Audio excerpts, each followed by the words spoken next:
ಅದನ್ನು ಹೇಳೋದಾ ಬೇಡವಾ ಸೊಸೈಟಿಯಲ್ಲಿ ಅನ್ನೋಂಥ ಒಂದು ಕನ್ಫ್ಯೂಷನ್ ಇರುತ್ತೆ. ಅಂಥವ್ರಿಗೆ ಏನಾದರೂ ನಂದು ಒಂದು ಸಣ್ಣ ರಿಕ್ವೆಸ್ಟ್, ಇದಾದರೆ ದಯವಿಟ್ಟು ಒಂದು ಅವೇರ್ನೆಸ್ ಕ್ರಿಯೇಟ್ ಆಗುತ್ತೆ ನೀವೆಲ್ಲರಿಂದ. ನಾನು ಹೇಳಿದೆ ಗೊತ್ತಾ, ಟ್ರೋಲ್ಸ್ ಆಗಿರ್ಬೋದು, ಮೀಮ್ ಕ್ರಿಯೇಟರ್ಸ್ ಆಗಿರ್ಬೋದು, ಅವರೇ ಯಾಕೆ ಇದನ್ನೆಲ್ಲ ಒಂದು ಅವೇರ್ನೆಸ್ ಆಗಿ ಸ್ಟಾರ್ಟ್ ಮಾಡಬಾರ್ದು ಅಂತ. ಅಂದರೆ ಇವಾಗ ಎಷ್ಟೊಂದು ಟೆಕ್ನಾಲಜಿ ಯೂಸ್ ಮಾಡ್ಕೊಂಡು AI ಆಗಿರ್ಬೋದು, it is not only celebrities, ಬೇರೆಯವ್ರಿಗೂ ಕೂಡ, ಇನ್ಫ್ಯಾಕ್ಟ್ ಇನ್ಫ್ಲೂಯೆನ್ಸರ್ಸ್ ಕೂಡ ತುಂಬ ಜನ ಫೇಸ್ ಮಾಡ್ತಿದ್ದಾರೆ. ಅವ್ರಿಗೆ ಬೇರೆ ಯಾರ್ದೋ ಇಮೇಜ್ ತೊಗೊಂಡು ಅವ್ರ ಫೋಟೋ ಹಾಕೋದು, ಆ ಥರ ಎಲ್ಲ ಎಡಿಟ್ ಮಾಡಿದಾಗ ತಪ್ಪಾಗತ್ತೆ. ನಾನು ಇಷ್ಟು ದಿನ ಬರೀ ಸಿನಿಮಾದವ್ರು ಮಾತ್ರ ಅದನ್ನು ಫೇಸ್ ಮಾಡ್ತಿದ್ವಿ, ಈಗ ಪ್ರತಿಯೊಬ್ಬರು ಕೂಡ ಅದು ಹಿಂಸೆ ಆಗ್ತಿದೆ. ಸೊ ಅದನ್ನು ಹೆಂಗಾದರೂ ಬ್ಯಾನ್ ಮಾಡಬೇಕಿಲ್ಲ, ಆ ಒಂದು ಟೆಕ್ನಾಲಜಿನ ಒಳ್ಳೆಯ ವಿಷಯಕ್ಕೆ ಯೂಸ್ ಮಾಡ್ಕೊಳ್ಳಿ ಅಂತ ಹೇಳೋಕ್ಕೆ ಇಷ್ಟಪಡ್ತೀನಿ.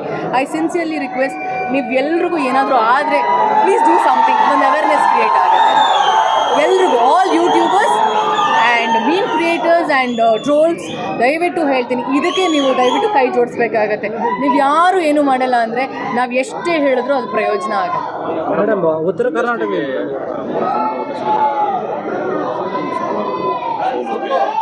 ಸೋಲು ಗೆಲುವು ಅದ್ರ ಜೊತೆ ಇವಾಗ ಲೇಡಿ ಸೂಪರ್ ಸ್ಟಾರ್ ಬಿರುದು ಬೇರೆ ಅಂತ ಅಭಿಮಾನಿಗಳು ಕೊಟ್ಟಿರೋದು, ಅದನ್ನು ಎಷ್ಟು ಖುಷಿ ಆಗುತ್ತೆ. ಅದನ್ನು ಇವಾಗ ಹೇಳಿದ್ನಲ್ಲ, ನೆಗೆಟಿವ್ ಕಾಮೆಂಟ್ಸ್ ತೊಗೊಳಕ್ಕೆ ನಾನು ರೆಡಿ ಇದ್ದೀನಿ ಅಂದಾಗ, ಈ ಥರ ಒಳ್ಳೆ ಅಪ್ರಿಸಿಯೇಷನ್, ಒಳ್ಳೆ ನನಗೆ ಹೆಸರು ಬರ್ತಿದೆ ಅಂದಾಗ, I surely proudly I take it, I accept everything. ನೆಗೆಟಿವೇ ಒಂದಷ್ಟು ಹಾಕ್ತಾರೆ ಅಂದಾಗ, when people are giving like lady super star, dimple queen, ಇನ್ನೊಂದು ಮತ್ತೊಂದು ಅಂದಾಗ ಈಗ ಯಾಕೆ ತೊಗೋಬಾರ್ದು? Luckily I am happy. I think ನಾನು ಇದನ್ನು ಮೆನ್ಷನ್ ಮಾಡಬಾರ್ದು ಇವತ್ತು, ಬಟ್ ನನಗೆ ಹೇಳಬೇಕು ಅನಿಸ್ತದೆ, ನಮ್ಮ ಜೀವ ಹೋದ ಮೇಲೆ ತುಂಬ ಅವಾರ್ಡ್ಸ್ಗಳು ಬರುತ್ತೆ ಆ್ಯಂಡ್ ನಮಗೆ ಒಂದು ಕಿರೀಟ ಇಡ್ತಾರೆ, ಇಲ್ಲಾಂದರೆ ಹೆಸರುಗಳು ಬರುತ್ತೆ. ಸದ್ಯ ಬದುಕಿದಾಗಲೇ ಏನೋ ಒಂದು ಹೆಸರು ಬರ್ತಿದೆಯಲ್ಲ, I am very grateful. Thank you so much. Special gift ಏನು ಮ್ಯಾಮ್? ನೆನ್ನೆ ಭಾವುಕರಾದ ವೇದಿಕೆ ಮೇಲೆ ನಮ್ಮ ತಂದೆ ತಾಯಿ ನನಗೆ, ನಾನು ಇಲ್ಲಿದ್ದೀನಿ ಅಲ್ಲ, ಇಲ್ಲಿದ್ದಾಗ ನಾನು ಅವ್ರ ಮಗಳಾಗಿ ಪುಟ್ಟು ಬಿಂದಿಯಾಗೇ ಇರ್ತೀನಿ. ನಾನು ನಮ್ಮ ಹುಡುಗರಿಗೆ ಹೇಳ್ತಿದ್ದೆ, ಕ್ಯಾರವನಿಂದ ಬಂದಾಗ ಅದೊಂಥರ ರಚಿತಾ ರಾಮನ್ ಥರ ಅನಿಸುತ್ತೆ, ಬಟ್ ನಮ್ಮ ಮನೇಲಿ ಇದ್ದಾಗ ನಾನು ಆ ಟ್ರೇಡ್ಸೇ ಇರಲ್ಲ. ಎಲ್ಲರೂ ಅವ್ರವ್ರ ಮನೇಲಿ ಅವ್ರವ್ರ ಮಕ್ಕಳೇ, ಆ್ಯಂಡ್ ನಾವು ಯಾರೂ ಹಿಂಗೆ ಇರೋದೂ ಇಲ್ಲ. ನಮ್ಮ ಅಪ್ಪ ಅಮ್ಮ ನನ್ನ ಅಕ್ಕಪಕ್ಕ ಬಂದು ನಿಂತ್ಕೊಂಡಾಗ ನಾನು ಪುಟ್ಟು ಮಗು ಇದ್ದಾಗ ಹೆಂಗಿದ್ನೋ ಹಾಗಿದ್ದೆ. ಇವತ್ತು ನಾನು ಅವ್ರ ತಂದೆ ತಾಯಿ ಸ್ಥಾನದಲ್ಲಿ ನಿಂತು ನಾನು ಅವ್ರನ್ನ ಇಟ್ಕೊಂಡಿದ್ದೆ ಇವತ್ತು. ಸೊ ನನಗೆ ನನ್ನ ವೀಕ್ನೆಸ್ ಅವರೊಬ್ಬರೇ, ನನ್ನ ಸ್ಟ್ರೆಂತ್ ಅವರಿಬ್ಬರೇ. ಏನು ಗಿಫ್ಟ್ ಕೊಟ್ಟರು? ನೆನ್ನೆ ಜಾಮೂನ್ ಮಾಡಿಕೊಟ್ರು ಅವರು, ಅದು ತುಂಬ ಸರ್ಪ್ರೈಸಿಂಗ್. ಅದೊಂಥರ ನನಗೆ ಸರ್ಪ್ರೈಸ್ ಮಾಡಿದ್ರು, ಜಾಮೂನ್ ಮಾಡಿಕೊಟ್ಟು. ಆಮೇಲೆ ಗಿಫ್ಟ್ ಅನ್ನೋದು ಅವರು ಈ ಒಕೇಶನ್ ಆ ಒಕೇಶನ್ ಅಂತ ನೋಡೋಲ್ಲ, ಅಕಸ್ಮಾತ್ ಕೊಡಿಸ್ಬೇಕು ಅಂದಾಗ ಕೊಡಿಸ್ತಾರೆ. ಇನ್ನೂ ಗೊತ್ತಿಲ್ಲ ಏನು ಪ್ಲ್ಯಾನ್ ಮಾಡಿದ್ರು. ನಾನೇನು ಗಿಫ್ಟು, ಆ ಡಾಲ್ ಏನಿದೆ ಅಲ್ಲ, ಸತ್ಯವಾಗ್ಲೂ ಹೇಳ್ತೀನಿ, ನಾನು ಫಸ್ಟ್ ಟೈಮ್ ದುಡ್ಡು ಕೊಟ್ಟು ತೊಗೊಂಡಿರೋಂಥ ಡಾಲ್ ಇಷ್ಟು ವರ್ಷದಲ್ಲಿ. ನನ್ನ ಅಮ್ಮ ನನಗೆ ಚಿಕ್ಕ ವಯಸ್ಸಲ್ಲಿ ಬಾಬಿ ಡಾಲ್ ಕೊಡಿಸಿದ್ರು. ಆಮೇಲೆ ನಾನು ಯಾವತ್ತೂ ದುಡ್ಡು ಕೊಟ್ಟು, ನನಗೆ ಡಾಲ್ಸ್ ಎಲ್ಲ ಅಷ್ಟು I am not found of it. ಏರ್ಪೋರ್ಟಿಂದ ಬರ್ತಾ ತುಂಬಾ ಇಷ್ಟ ಆಯ್ತು ಅದು ನಾನೇ ದುಡ್ಡು ಕೊಟ್ಟು ತೊಗೊಂಡಿರುತ್ತೆ ಡಾಲ್. ಮೇಡಮ್, ಈಗ ಸಿನಿಮಾ ವಿಚಾರವಾಗಿ ಬರೋದು ಯೋಗ್ಯ ಹೋಗುತ್ತೆ, ಇದು ಬಿಟ್ಟು ನಿಮ್ಮ ಆಯ್ಕೆಗಳು ಹೆಂಗಿರುತ್ತೆ? ಯಾಕಂದರೆ ಚೂಸಿ ಆಗ್ತಾ ಇದ್ದಾರಾ? ಇಲ್ಲ, ಈ ಬಾರಿ ಅಂದರೆ ಇನ್ನು ಮೇಲೆ ನಾನು ಕಂಟೆಂಟ್ ಓರಿಯೆಂಟೆಡ್ ಸಿನಿಮಾ ತೊಗೋಬೇಕು ಅಂತ ಅಂದ್ಕೊಂಡಿದ್ದೀನಿ. ಇವಾಗ ನಾವು ಏನೇ ಸಿನಿಮಾ ಯಾರದೇ ಜೊತೆ ಸಿನಿಮಾ ಮಾಡಿದ್ರು ಕಂಟೆಂಟ್ ಇಲ್ಲ ಅಂದರೆ ಸಿನಿಮಾ ಯಾರೂ ಬರೋದೇ ಇಲ್ಲ. ಸೊ ಸ್ವಲ್ಪ ಕಷ್ಟ ಆಗ್ತಿದೆ. ಯಾವ ಥರ ಇಷ್ಟಪಡ್ತಾರೆ ಸಿನಿಮಾ ಜನ ಅಂತ ಗೇಜ್ ಮಾಡೋಕ್ಕೆ ಆಗ್ತಿಲ್ಲ. ಅದೊಂಥರ ಸೀಸನ್ ಇದ್ದಂಗೆ. Sometimes they like divine movies, ಇಲ್ಲ ತುಂಬ ಕಾಮಿಕಲ್ ಹಾಗೆ. ಸೊ ನಾನು ಕಂಟೆಂಟ್ ಓರಿಯೆಂಟೆಡ್ ಆ್ಯಂಡ್ ಕ್ಯಾರೆಕ್ಟರ್ ತುಂಬ ಸ್ಪೆಷಲ್ ಆಗಿದ್ದು, ತುಂಬ ಪರ್ಫಾರ್ಮ್ ಮಾಡುವಂಥ ಪಾತ್ರ ಇದ್ದರೆ ಎಸ್ ಅಲ್ಲಿ. ನಮೀಗ ಕಂಕಣ ಕೂಡಿ ಬಂದರೆ ಮದುವೆ ಆಗಲೇಬೇಕು ಅಂತ ಹೇಳ್ತಾರೆ. ಯಾವಾಗ ಹೆಂಗೆ ಆಗ್ಬಿಡುತ್ತೆ ಅಂತಲೇ ಹೇಳೋಕ್ಕಾಗಲ್ಲ. ಇವಾಗ ದರ್ಶನ್ ಸರ್ ಅಲ್ಲಿ ಒಂದು ವೇಳೆ ಇಮಿಡಿಯೇಟ್ ಫಿಕ್ಸ್ ಆಯಿತು, ಅವಾಗ ನಿಮ್ಮ ಅಂದರೆ ಅವರು ಬರಬೇಕು ಅನ್ನೋ ಆಸೆ ಇರುತ್ತೆ, ಗುರುಗಳು ಅಂತ ಹೇಳ್ತಾರೆ. ಹೌದು, 100%. ಆ ಸಂದರ್ಭದಲ್ಲಿ ಕೂಡಿ ಬಂತು, ಫಿಕ್ಸ್ ಆಯಿತು ಅಂತಂದರೆ ನಿಮ್ಮ ನಿರ್ಧಾರ ಹೇಗಿರುತ್ತೆ? ಒಂದು ಮಾತು ಹೇಳೋಕ್ಕೆ ಇಷ್ಟಪಡ್ತೀನಿ. ಟೈಮ್ ಯಾವಾಗ ಹೆಂಗೆ, ಅದು ಬ್ಯಾಡ್ ಟೈಮ್ ಆಗಿರ್ಬೋದು, ಗುಡ್ ಟೈಮ್ ಆಗಿರ್ಬೋದು, ನಮ್ಮ ಕೈಲಂತೂ ಇಲ್ಲ.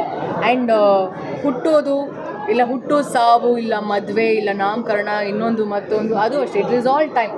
ನನಗೆ ಕಂಕಣ ಭಾಗ್ಯ ಯಾವಾಗ ಬರುತ್ತೋ ನನಗೂ ಗೊತ್ತಿಲ್ಲ. But as I told you, very soon 100% ನಾನು ಮದುವೆ ಆಗಬೇಕು ಅಂತ ಇರೋಳು. ನೋಡೋಣ, ಗಾಡ್ಸ್ ಗ್ರೇಸ್, ಅವನ ನಿರ್ಧಾರ.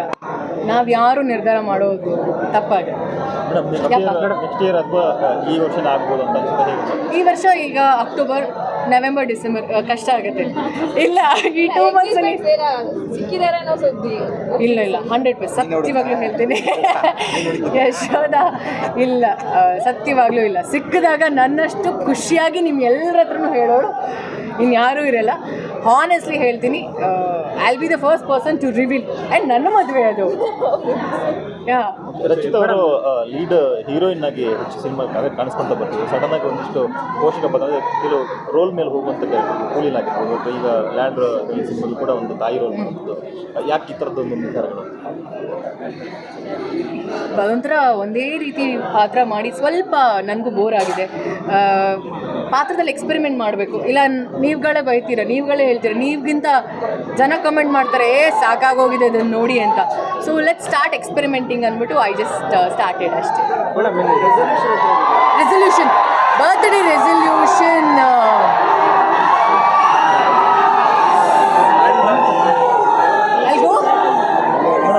ಮೇಡಮ್ ಒಂದು ನಿಮಿಷ. ಅನೇಕ ಜನರಲ್ಲಿ ಬಂದಿರೋಂಥವ್ರು ಉತ್ತರ ಕರ್ನಾಟಕದ ಜಾಸ್ತಿ ಜನ ಬಂದಿದ್ದಾರೆ. ದೂರದ ಬಳ್ಳಾರಿ, ಯಾದಗಿರಿ, ಗುಲ್ಬರ್ಗ ಎಲ್ಲ ಕಡೆಯಿಂದ ಬಂದಿದ್ದಾರೆ. ಅವ್ರು ಹೇಳೋದೊಂದೇ, ನಾವು ಡಿ ಬಾಸ್ ಜೊತೆ ಫಿಲ್ಮ್ ಮಾಡಿದ್ದಕ್ಕೆ ಅವ್ರು ಫ್ಯಾನ್ ಆದ್ವಿ ಅಂತ ಹೇಳ್ಬಿಟ್ಟು ತುಂಬ ದೂರದಿಂದ ಬಂದಿದ್ದಾರೆ. ಅವ್ರ ಬಗ್ಗೆ ಏನು ಹೇಳ್ತೀರಾ? ನನ್ನನ್ನು ಇಂಟ್ರೊಡ್ಯೂಸ್ ಮಾಡಿದ್ದೆ ಅವರು. ಆ್ಯಂಡ್ ನನ್ನನ್ನು ಪರಿಚಯ ಮಾಡಿಸಿದೆ ಅಂದಿಸಿ ನಾನು ಸೀರಿಯಲ್ ಮಾಡ್ತಿದ್ದೆ ಅರಸಿ ಅಂತ. ಅದಾದಮೇಲೆ ಒಂದು ದೊಡ್ಡ ಮಹಾನ್ ವೇದಿಕೆಗೆ ಕರ್ಕೊಂಡು ಬಂದಂಥ ಮಹಾನ್ ವ್ಯಕ್ತಿ ಅವರು ನನಗೆ. ಸೊ ಅವ್ರಾಗಿ ಹೇಳೋದ್ರಲ್ಲಿ ಏನು ತಪ್ಪಿಲ್ಲ ಅನಿಸುತ್ತೆ. ಜೊತೆಗೆ ನನ್ನ ಕೆಲಸ ಮಾಡಿರೋ ಪ್ರತಿಯೊಬ್ಬ ಹೀರೋಗಳ ಫ್ಯಾನ್ಸ್ ಕೂಡ ಬಂದಿದ್ದಾರೆ. ಅಪ್ಪು ಸರ್ ಫ್ಯಾನ್ಸ್ಗಳು ಬಂದಿದ್ದಾರೆ, ಶಿವಣ್ಣ ಫ್ಯಾನ್ಸ್ ಬಂದಿದ್ದಾರೆ, ಧ್ರುವ ಫ್ಯಾನ್ಸ್ ಬಂದಿದ್ದಾರೆ, ಸುದೀಪ್ ಸರ್ ಫ್ಯಾನ್ಸ್ ಬಂದಿದ್ದಾರೆ. So I think I have fans from ಎಲ್ಲ ಹೀರೋಗಳ ಫ್ಯಾನ್ಸ್ಗಳು ನಾನು ಇಷ್ಟಪಡ್ತಾರೆ. ಸ್ವಲ್ಪ ಹೆಚ್ಚಾಗಿ ದರ್ಶನ್ ಸರ್ ಫ್ಯಾನ್ಸ್ ಇಷ್ಟಪಡ್ತಾರೆ. ಬಟ್ ಇವಾಗ Darshan devil cinema release December 12 release ಆಗ್ತದೆ. ಬಟ್ ಸ್ಟುಡಿಯೋ ಅವ್ರ ಹೊರಗಡೆ ಬರ್ತಾರೋ ಏನೋ ಯಾವುದೂ ಕ್ಯಾರೆಕ್ಟರ್ ಆಗ್ತಿಲ್ಲ. ಸೊ ಆ ಡೆವಿಲ್ ಸಿನಿಮಾಗೆ ರಚಿತವ್ರು ಸಪೋರ್ಟ್ ಇರುತ್ತೆ. ಖಂಡಿತವಾಗಿಯೂ ನಮ್ಮ ಗುರುಗಳ ಸಿನಿಮಾ ನಾನು ಸಪೋರ್ಟ್ ಮಾಡ್ತಾ ಇರ್ತೀನ. ಆ್ಯಂಡ್ ನಾ ಹೇಳಿಲ್ವಾ, ಇಟ್ ಈಸ್ ಆಲ್ ಟೈಮ್ ಹೆಂಗೆ ನಮ್ಮನ್ನು ಕರ್ಕೊಂಡು ಹೋಗೋದು, we have to just go with the flow. ಅದು ಕೆಟ್ಟದಾದ್ರೂ ಸರಿ, ಒಳ್ಳೇದಾದ್ರೂ ಸರಿ. But devil cinema definitely